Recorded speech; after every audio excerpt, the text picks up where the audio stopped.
Hello, welcome to Sermon a Day. I am Pastor Tom Estes, and this is your 5-minute sermon for January 19th, 2013.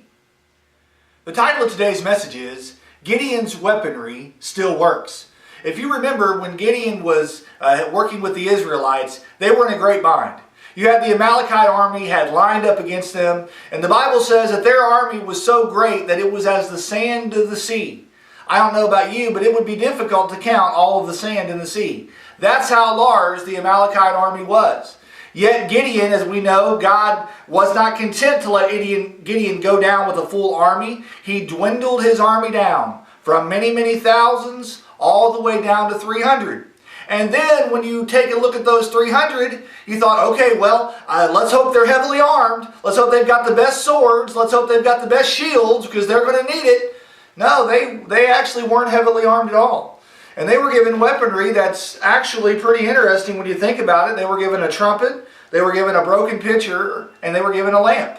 And that's some interesting weaponry. I don't think that a lot of us would want that. I think that we would want the best weaponry that we could find. I think we'd want the most advanced things that were out there. But that's not what these 300 men took down. And I think if we take a look at their weaponry, it is interesting what we can apply to the weaponry that we have at our disposal when battling the world. Because as we know, we're not to go out and fight the world. We're not Islam that wants to go defeat the world and kill everybody that doesn't believe like them. We're to do it differently. We're to do it God's way. And when we look at the weaponry that we have compared with Gideon, there's a lot we can learn. So let's get into this. Number one, we see that they took a trumpet. One of the things that they were going to do when it was time was to blow this trumpet. And of course they were going to use it as a distraction and to get people disoriented. But when you consider what our trumpet is, it's actually us blowing the trumpet, sounding the gospel message, sounding the gospel alarm. What a great weapon that is. Sadly, we don't use the gospel anymore. We want to show people how cool we are. We want to show people how interesting we are. We want to sit down and have a dialogue with them. But it's interesting, God uses the preaching, even the foolishness of preaching to save them that believe. You know, we need to get back to just trusting the gospel. Paul said that he was not ashamed of the gospel of Christ. Why? Because it's the power of God unto salvation. We have that same power at our disposal today. And when what power it is, we need to be blowing that trumpet of the gospel as we go out into the world. The second thing was a pitcher. Now this pitcher had inside of it a lamp. And in order to use the lamp and to shine the lamp, they had to first break the pitcher. Well, how does that relate to us today? Well, what we've got to do is break away from sin.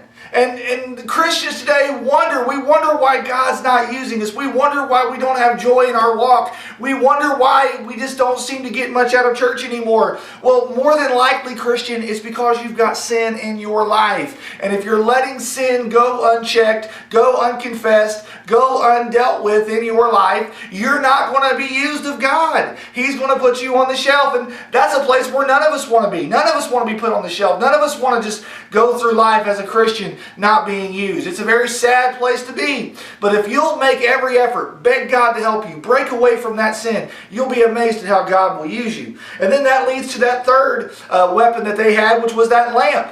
That lamp is the gospel of our life, living as Jesus would have us live, living a life of purity, wanting everyone to know that we're a Christian. Consider that, Christian.